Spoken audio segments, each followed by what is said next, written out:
Mata atane. We think that means hello again in Japanese. We already used konnichiwa for bookends, so we had to turn to translators for this one, and those aren't always accurate. So hopefully that's right. Anyhow, welcome to Not Just Any Book Club once again. This is our main show where we're going to talk about Japanese literature this month. I'm Pierce. I read The Temple of the Golden Pavilion by Yukio Mishima. And I am Justin. Mishima. And I'm Justin. I read 2 books by Haruki Murakami, Norwegian Wood, and Kafka on the Shore. Not related to Kafka Month, but... And I'm Lucas. I read a dual book, Essays in Idleness and Hojoki, by 2 different authors, Kenko and Chome. Okay. Also, don't get offended if we mess up the pronunciation, because it's gonna happen a lot. English and Japanese don't have much overlap, so yeah. Bear with us. I've heard Mishima pronounced Mishima, because I'm listening to English speakers explain to me, or not explain it, but like talk about the books. Namely PewDiePie, which is funny. That's how I found this author. I really hope he makes more book videos. Yeah. Gets more of his audience into reading. Yeah. Well, also, speak about the internet. In the meantime, you can also follow us at Not Just Any Pod on Twitter, where you can keep up with our 2 podcasts, this podcast and Not Just Any RPG, and also at twitch.tv/Not Just Any RPG if you want to catch up with our streams at on Friday, 8 p.m. Eastern Time. We're all over the place, but just thought you should know that. So yes. Yeah. So real quick, I guess before we jump in, Japanese literature. Most of us picked pretty modern works, right? Fairly modern, reasonably modern. Not Luke. Modern. Luke is shaking his head. Okay, so not Luke. But from the light reading I've done, it seems that the themes in Japanese literature, at least the modern one, modern literature, differs from Western literature, and again, at least the internationally popular pieces from Japanese literature, because that's what I'm comparing it to. Those pieces of Japanese literature often differ from Western literature in some very specific ways and very similar ways when compared to one another. And I haven't read a whole bunch of it, but that's just the vibe I got from it. Mm-hmm. So I guess we'll see. Who wants to start? Luke? I think I'll start. I'll start with the oldest set of novels.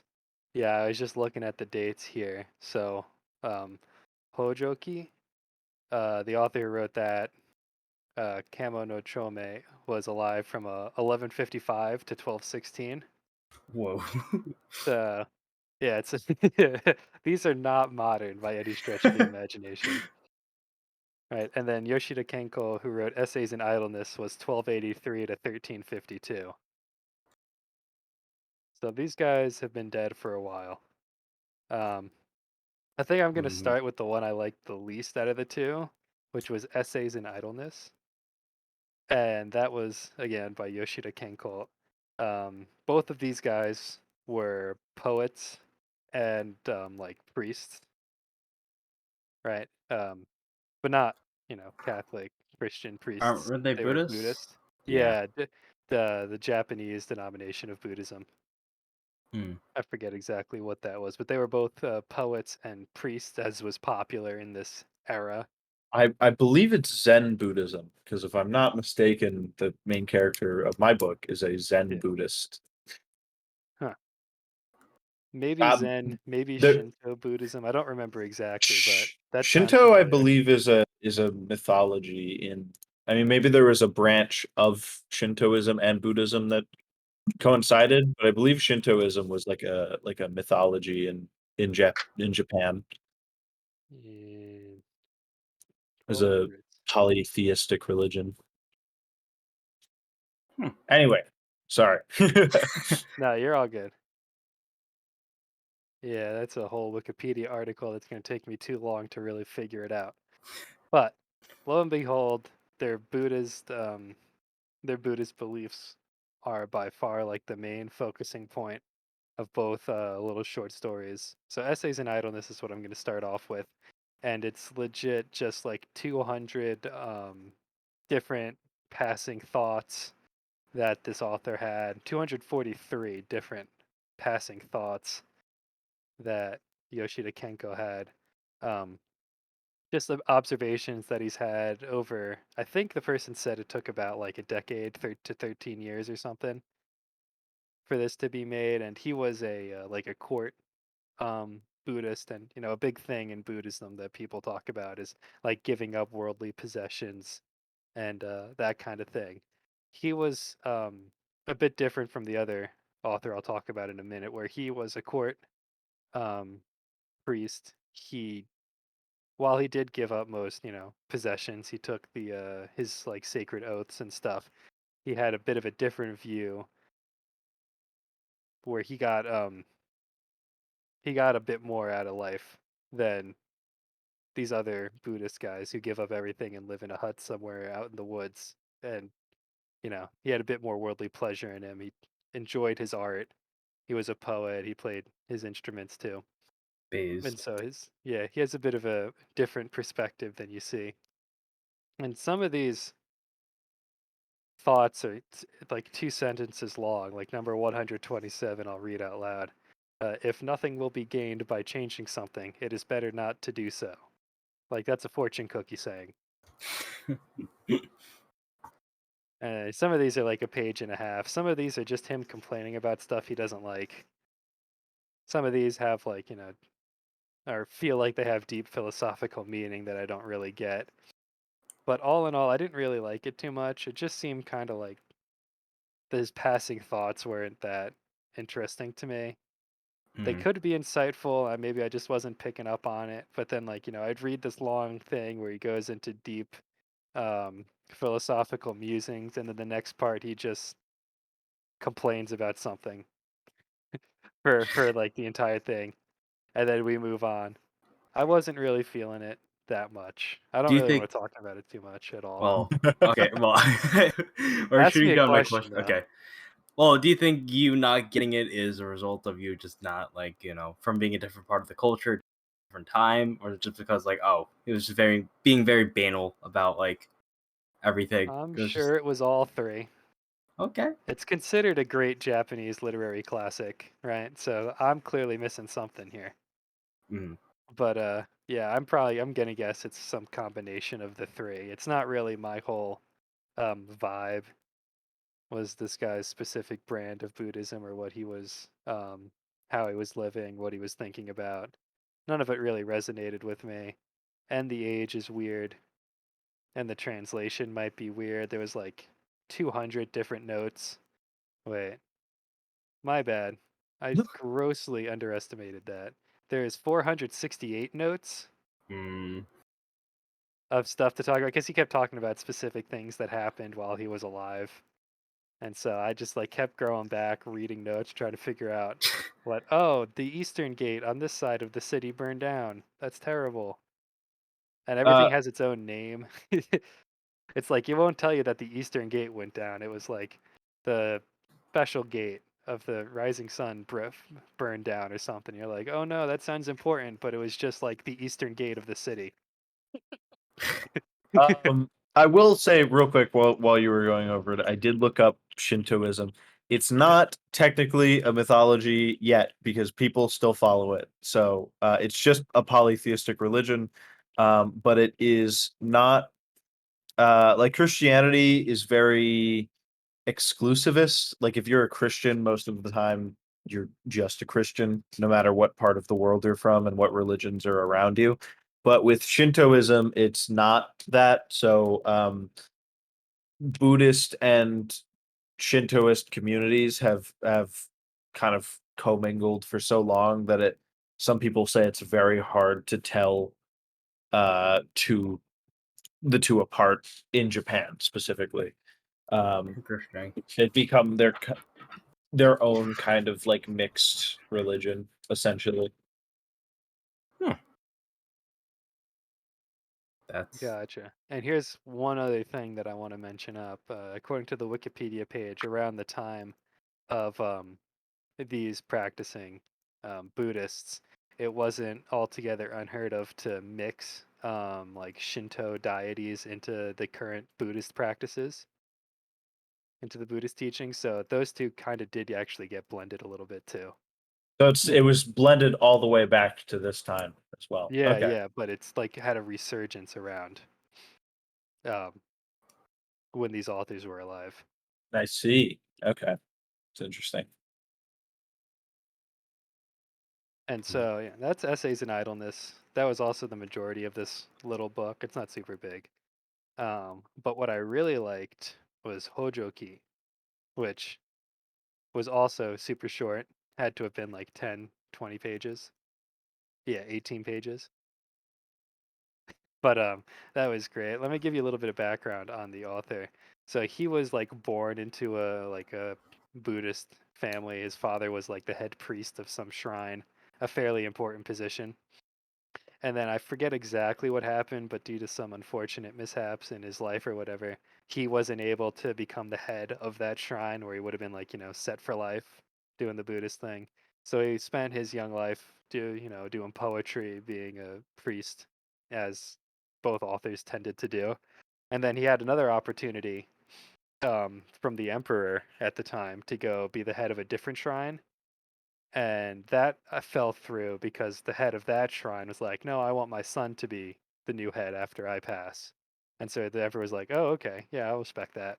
And so at that point, he was like, "Okay, life sucks. I'm gonna give up all my worldly possessions and then just leave."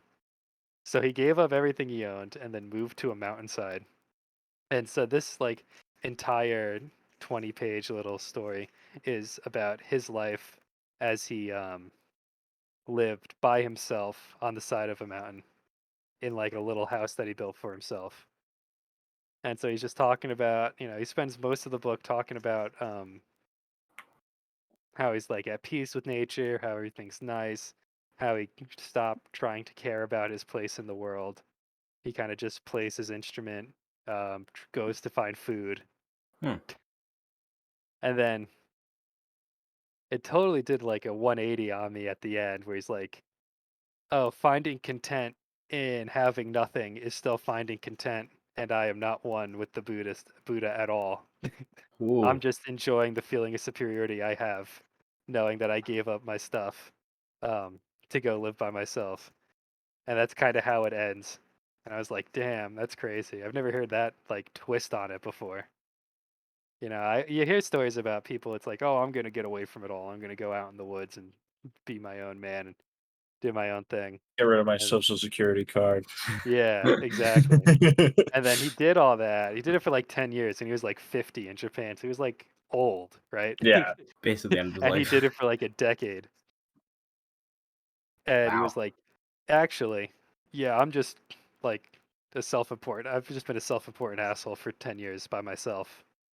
I really am not at peace with nature or myself. I'm just feeling superior to everyone else." And then that's like how he ends it.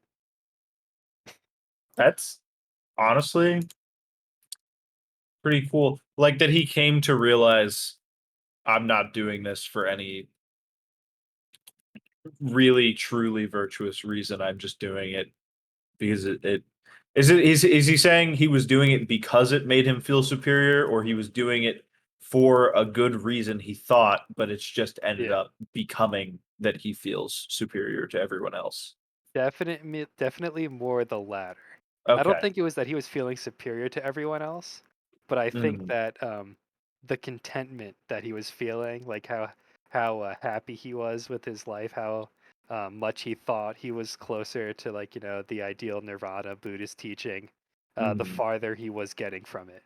Because you're supposed to have no expectations, um, and so as he thought he was getting closer, he was getting farther away, kind of. Does that make sense? Yeah, I see. I think I Okay. see. Harrisburg. Yeah. Sorry, you hear my dog. There are people outside of my apartment. He's not very happy about it. But yeah. That was really interesting. I gotta write that down. That's some interesting philosophy to live by. Honestly, I was a big fan of Hojoki, and that was the start. That was the first like 20 pages of this book, and I was like, "Oh yeah, Essays in Oh yeah. Idleness is going to be amazing." And then I hated Essays in Idleness, and I was like, "Okay, let me Aw. just get through it. Let me just get through it." But Hojoki, huge fan of that one. Just read two completely different books. Yeah. All right. Justin, do you have any other questions for him, or do you want to go next, or what? I don't. I'm just gonna applaud him for just go having that wide range of quality in books or enjoyment, I guess. Yeah. And speaking about people who read two books, I read two books for the same author. Haruki Murakami. Strange, quirky guy, but he's also considered a literary genius. He's like the David Lynch of literature, in my opinion, if I wanted to attribute a film director to him, because basically I read Norwegian Wood and Kafka on the Shore, and Norwegian Wood is considered more of his normie work, as in there's none of the elements you really associate with Haruki Murakami. And to introduce what Haruki Murakami is like, he loves to write in magical realism and basically loves to put in art or the contemporary Japanese society into this sort of pseudo dream logic, and he basically doesn't really care about logic. He cares more about emotion and things that make more emotionally sense. Like someone can have a dream, and the dream can determine where they're going in life, or what happens in the future. It it doesn't make any logical sense, and I'm all for it. I just love the way that he writes his books, as in like it's almost like leaning on the fourth wall, almost addressing the reader in a way, because he always infuses cats somehow in the book on the books that he writes. And I haven't read every single one, but I'm going to. I think I am. Um, he has like a hyper focus on mundane detail, and basically also just loves to infuse Western culture, pop culture at least. Like he loves to talk about jazz music. He even in real life he has his own jazz cafe, where I think it's a cat themed or something like that. Because he loves cats for some reason. And the reason why he loves cats was because one day he was out at Japan on a beach, and he wanted to race his cat, and he thought he lost the cat along the way, but somehow, and he couldn't explain it, the cat showed up to his house, and to this day he couldn't explain it, and that's why he attributes cats as a symbol of just mysticism, and he puts it in basically everything he can. And unfortunately, the most controversial part for him is how he rates a woman, and also how he rates sex. And I'll get into that later. That is my major Achilles heel with him, as in it makes me hesitant to continue the books reading him, because he. Okay, with Kafka on the Shore, Kafka is a 15-year-old boy, and to rewind a bit, Kafka on the Shore is about two people that don't ever meet, and for some reason they're so interconnected through souls or something like that. We don't really know. It's never explained. It's only really implied. Kafka is a 15-year-old boy who runs away from home for unexplained reasons. It's kind of implied that it's going to end up really poorly, but he's drawn to this one area, and for some reason this other guy named Nakata, who suffered an accident and can talk to cats but at the expense of his IQ, is also drawn to that place in some capacity and just drawn over there, whether by fate or by souls, who knows. And along the way, Kafka meets a woman who may or may not be his mother, because someone went missing and his mother went missing, and he was like, hey, could you be my mom? Possibly, maybe. And he stays at her house / library, and they really lean into the fact that it could be his mom. It doesn't matter, because he gets down and dirty with him or her, and he does not shy away from the details. And keep in mind, this is technically statutory rape, and that is just not something that should not be happening in the book, especially graphic detailed. And at first I wasn't cool with it. I was kind of, put off by it, and I was just hoping that somehow he would address that it was kind of wrong for this huge age disparity between a 15-year-old boy and a 40 to 50-year-old woman, having fornication, playing hide the salami, and all that stuff. It was kind of upsetting to me that he didn't really address it, and he kind of doubled down on it, and that's where it lost, because I just love the way that he writes his books. I love his writing style. I love the way that characters will just muse on about their interests and about what they like, and you can tell that it's like Murakami himself just inserting himself in the character just for a bit, just reminding the viewer, the reader, hey, this is what I really enjoy. I'm just gonna go spend pages and pages talking about philosophy or talking about Bob Dylan. I love that. It's just this part, the really bad part that just. So what I'm drags it down. hearing is you like a writing style that focuses on the mundane for once. Ooh, yes, for the I first do. time In history. in history. Yeah. Yeah, and the prose wasn't actually flashy. So there's another point in that maybe I could be a Hemingway convert. Yeah, there's hope for you yet with Hemingway, I think. Maybe. Yeah, speaking of which, I think Murakami mentions Hemingway. He mentions a bunch of authors.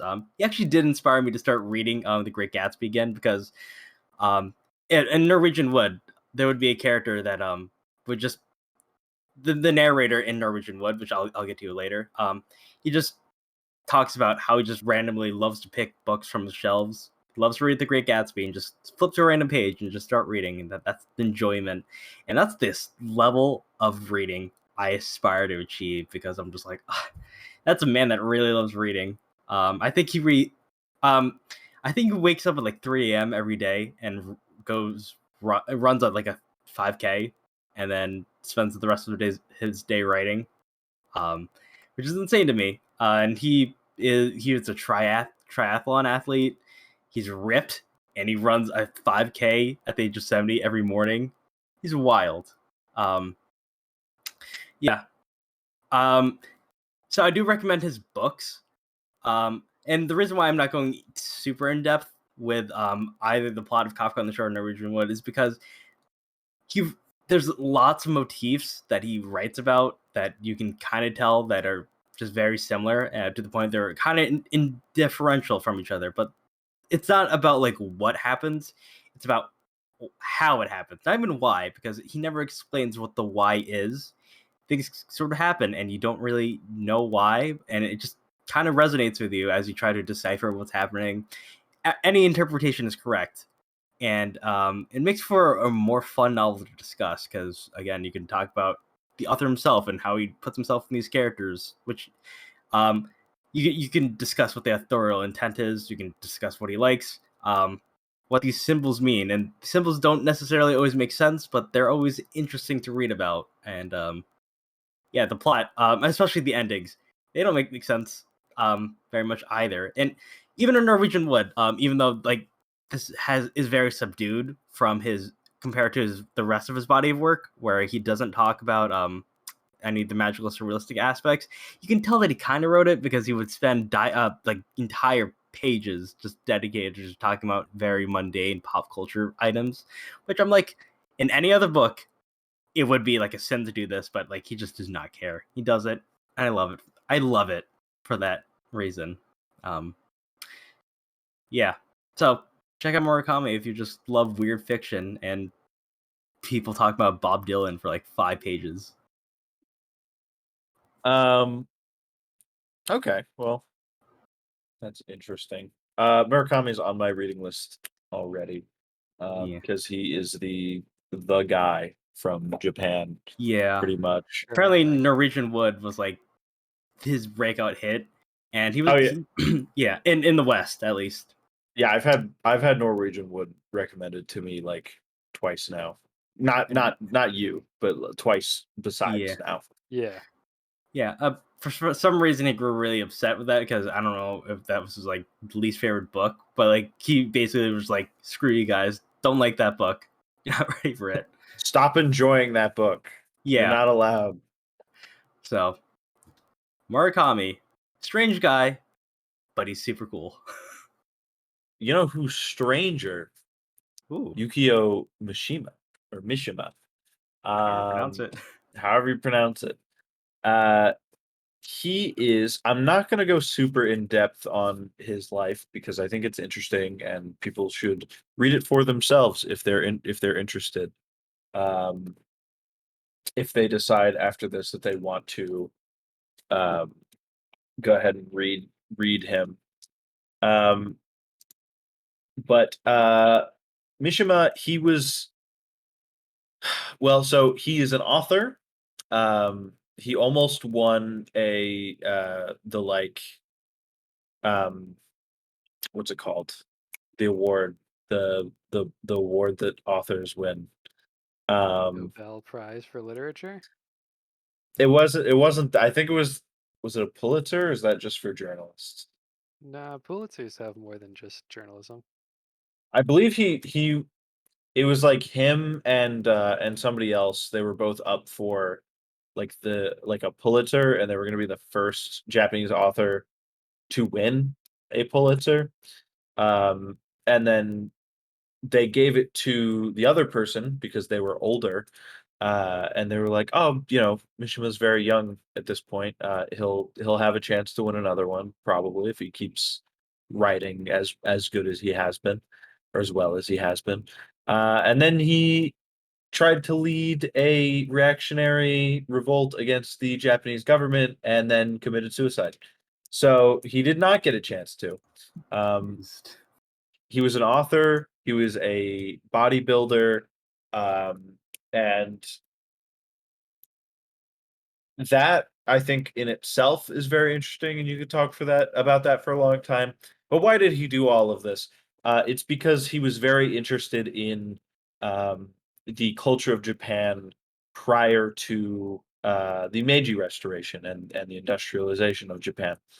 Um, he, I believe, he really liked samurai. One thing that I've read that gets brought up, that's been brought up a few times when talking about him, is the um, it's the idea of the sword and the oh gosh, what flower is it? It's a flower in Japan. We'll say chrysanthemum or something. I don't remember. It's the sword and then the name of a Japanese flower. Um, and he that idea kind of resonates with his life. Uh, the reason why he was an author and a bodybuilder was because he had the respect for that style of life, kind of perfecting yourself, being strong, the sword, and also writing. And that's the flower, writing, poetry, stuff like that. That's a samurai was expected to be a master of both, and Mishima tried to be. Um, and then obviously his ideals and his love for Japan before everything that happened in the beginning of the 20th century led him to try and return to that. And it didn't work out very well for him. Um, so he committed seppuku. Onto the book.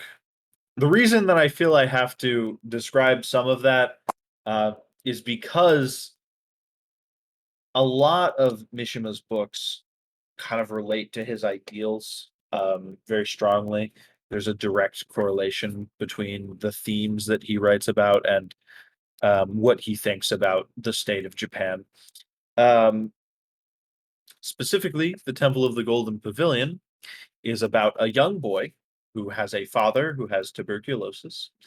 His father is also a priest, an acolyte of some kind in a Zen Buddhist temple. Um, and he's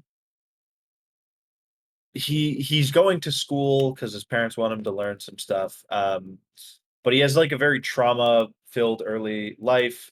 I won't explain exactly what his trauma is because when I read it, it was shocking. Even though it's on the back of the book, I didn't see it. I read it and it was shocking, and so I want to leave that for people who might want to read this.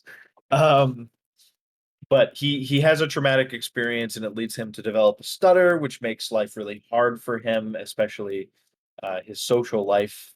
He feels like his stutter leads for there to be like a wall between him and his thoughts and the physical world. Um, I forget exactly how he describes it, but that is essentially the idea. And he wants to follow in his father's footsteps and become an acolyte. And after his father dies, eventually he does. His father was close with a some of the acolytes at the Temple of the Golden Pavilion, the namesake for the book. Um, and after he dies, or before he dies, he asks them if, hey, will you take on my son after I pass? Will you, teach him how to do this? Um, he can live with you and he'll work with you, and um, you can train him to follow in my footsteps and be an acolyte like he seems to want to. And as the Temple of the Golden Pavilion is described to him as a child, he gets all these like visions of it being like this very beautiful place and this perfect place, and it's amazing and incredible. Um, and then he goes and it seems like he's a little underwhelmed to me, because nothing is going to hold up to your perfect vision of a place in your imagination. Um, but then he like kind of grows to like the temple as it is, for what it is. Um, but then he also seems to like hate his life there. Like he hates I wouldn't say hate. He strongly dislikes and doesn't particularly like the life of an acolyte. Um, but he kind of sticks around because he has this like vision of this place being amazing. Um, and he goes through a couple other things in the book, like he gets the honor of being sent to university by the leaders of the temple, which is a big honor for somebody um, going to one of the temples. He has this dream of taking over for the older man who's the current like head for the Temple of the Golden Pavilion. Um, and he partially has to take on that dream because the temple that his father used to run, that he was going to return to and take over once his training was done, his mother sold. So he has to he I think, if I'm not remembering incorrectly, like it kind of crosses his mind, like it's something that he kind of wants, like he would like to take over for this temple that he's looked up to since he was very young, but he's kind of forced into that. He feels like that's now what he's entirely focused on because the temple he was going to run is no longer his. Um, and then some other stuff happens, but towards the end of the book, he he tries to turn his attention to other things, um, to kind of get his focus away from all this, including prostitution. And I think there's a moment where he's going to um, have relations with a girl, um and he is just blown away by visions of the temple, um of the Golden Pavilion. He doesn't like he's just like it just hits him like flashbacks. And then again towards the end of the novel, he decides that he starts planning to burn it down. And he gets all that set up, and he returns one night to do it, and he's ready to do it, and then he um, just the visions that he had imagined the temple being as a child kind of come rushing back to him before he um and he almost doesn't go through with it, but he decides to, and then he's going to go upstairs, um and basically like go down with the ship, commit suicide by staying in there. But the door to the room he was going to go into is locked. So he's kind of like, "Oh, my plan is ruined. I've been denied an honorable death." And then he like runs outside and just watches his handiwork from far away. Um, and I think the reason why I've kind of given uh, the whole story basically is because I think it's really interesting. And the reason that I picked this book of Mishima's is because a lot of people online said that this was a really great first Mishima book, and I see why, because it almost directly parallels to his views on Japan. Um, there's this vision of what Japan used to be that he has in his head, and he wants it to be like that now, and it just isn't. It's just not the same as what he imagines it used to be. Um, and so, you know, like I said before, um, there's a direct parallel, I feel, Mm. between burning the temple down on the one hand, and then trying to lead a revolt against the Japanese government. I feel like there's a direct parallel there that runs right alongside each other. Possibly, yeah. Um, so I just think this is really interesting. It's a really good place to start if you want to read Mishima. He's a very interesting guy. I've left out a lot of stuff about his life and about His Wikipedia um, page is so long. it is yes, no. He's who and the thing is so much of his work directly relates to parts of his life in a way where the themes are their own and you can definitely pull stuff from them, but you pull a lot more out of it, and it's very interesting to try and directly relate it to his life. There's one where I haven't read it, so I'm not going to say for sure this is what it is, but there's one work he wrote where people are theorizing that he was trying to deal with his like feelings for members of the same sex.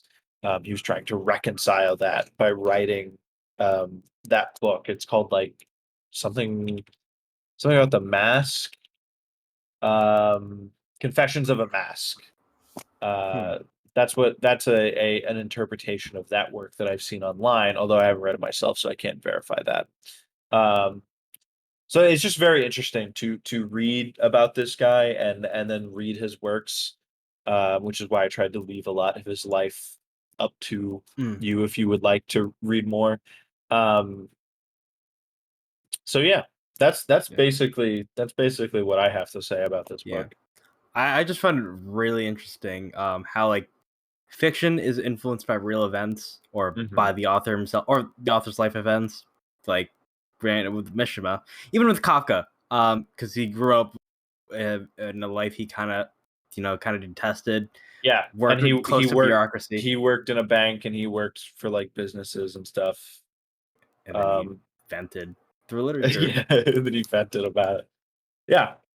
Um, that when authors write about what they know and do it well, obviously, I feel like it comes out as some of the most interesting writing.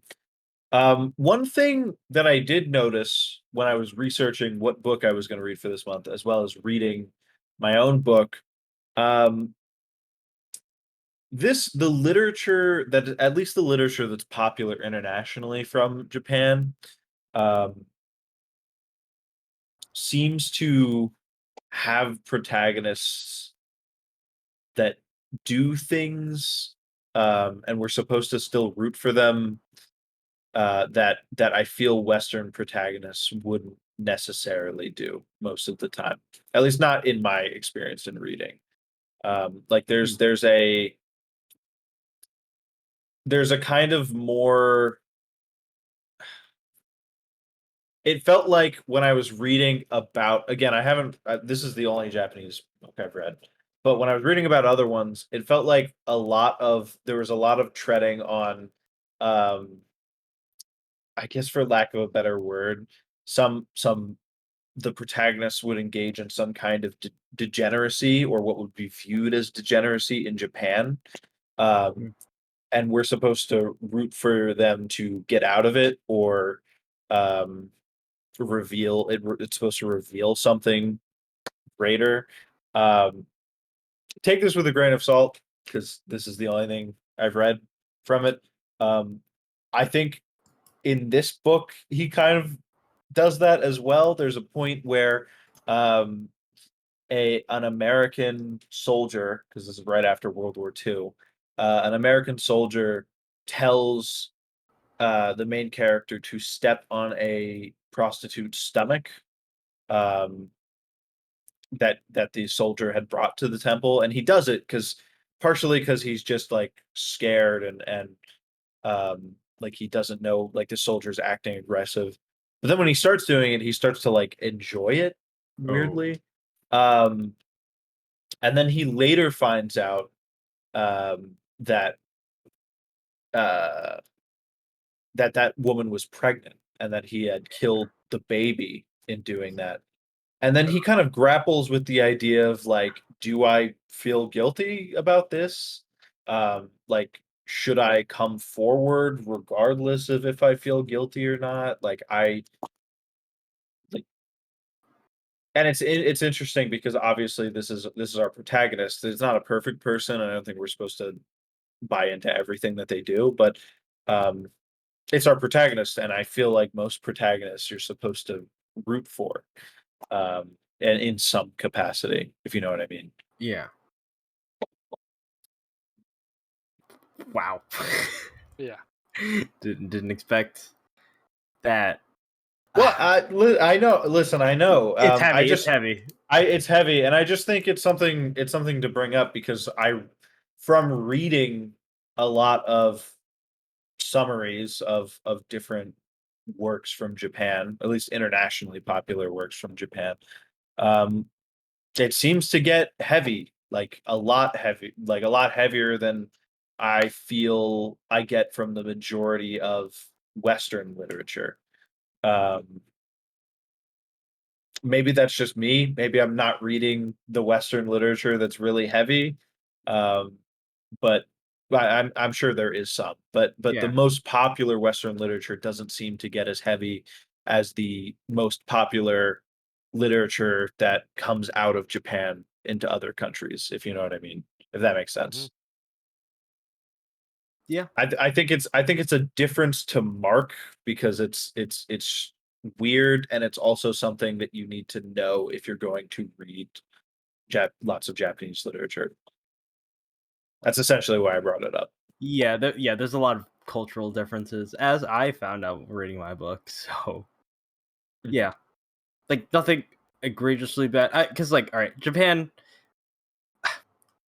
Well, yeah, Murakami addresses some of the faults of Japan, and not in my book, but apparently, he has gone on record to say that Japan wasn't as perfect as as probably Mishima thought before World War II and the dissolution of the emperor. A lot of bad stuff happened. We're not going to detail all of that. I will say I basically just called Mishima a reactionary, which he is because he wants to go to a previous state of Mhm. Japan. But he's not. He was writing after World War II. He was not a reactionary because he wanted to go back to the Japanese Empire. He was a reactionary because he wanted to go back to the system before that, like the system Mm. that was like samurai and Oh, much more about culture. And the Japanese Empire was very much about conquering other people and industrialism and stuff like that. And he wanted to go. He liked the Japan before that. okay, Yeah. okay. That Mishima was not an F word, a fascist. He wasn't. Okay, Okay. he was Okay. not. To my Okay. understanding, he was not. All right. I was just Yeah. a little bit confused. I was a little bit concerned there too. I was like, I didn't want to say anything. Yeah. But okay. Yeah. Okay. He wasn't that. That's a good thing. Yes. Yeah. Um. Yeah. He doesn't deny the history. Murakami. He yeah. I didn't bring this up because I may have forgot. But yeah. He has garnered some criticism for criticizing the Japanese government for their actions during World War II and before World War II. Specifically in the Wind Up Bird Chronicles, it addresses it directly, which is pretty cool of him because it's very frowned upon to talk about Japanese war crimes, as in some people can get seriously hurt by doing so. Yeah. So that's all I'm gonna say on that. But I don't want to get too heavy because, yeah, The thing is, like modern Japanese literature, I feel just is heavy. yeah, Not obviously not all Japanese art, like anime and movies and stuff like that. Not all of that is heavy, and I'm sure not all Japanese literature is heavy. But from what I was reading, a lot of the most popular like novels to come out of mm, Japan in the post World War II era have been pretty heavy and dealing with a lot of heavy subjects like what I talked about with the pregnant woman from this book. yeah. That is that is something to grapple with. I think Yeah. reading Japanese literature would greatly be okay, well, stuff that deals with no, not like Pokemon, like contemporary at the time.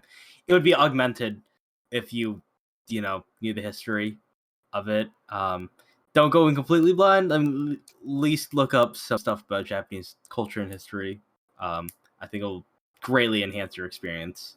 I Yeah. think that's why Murakami really appeals to the West because one, he talks about Western culture a lot, and two, it's not as heavy. So there's that. That's my take. All right. Um so that got heavy, which I expected, but I think that's about it. Does anyone have anything else to add or ask or say? Nope. Nope. None whatsoever. All right. Sorry, guys. Sorry that got so heavy for a second there. But I think it's important to say, especially at the end of everything, because, maybe you're interested from our descriptions of the books. But I think it's important to, A, mark that difference for when you're reading Japanese literature if you decide to, and B, understand that depending on the work, it can get pretty heavy in one way or another. Um, so yeah, if you enjoyed this episode, please give us a follow, 5-star rating, subscribe, like whatever it is. I don't whatever it is on whatever platform you're listening on. Make us Uh, happy. yeah, make us happy. We already mentioned our Twitter again at Not Just Any Pod. You can find information on this podcast as well as our other one, Not Just Any RPG. Um, I'm not going to retread all of the announcements from the beginning. Um, but yeah, I But think next is there month, next month? Oh yes, next month. Next month we will be doing Stephen King month. So join us for The Shining in bookends, as well as we are doing a bit of a test run with Stephen King month, where we're all going to be reading the same book for once. We will just be a book club for this next month. Um, scary. That's our uh, costume. so you can join us for The Shining for bookends, the movie, and then Cujo the book for our regular episode. So yeah, that about wraps it up. Sayonara, Prometheus.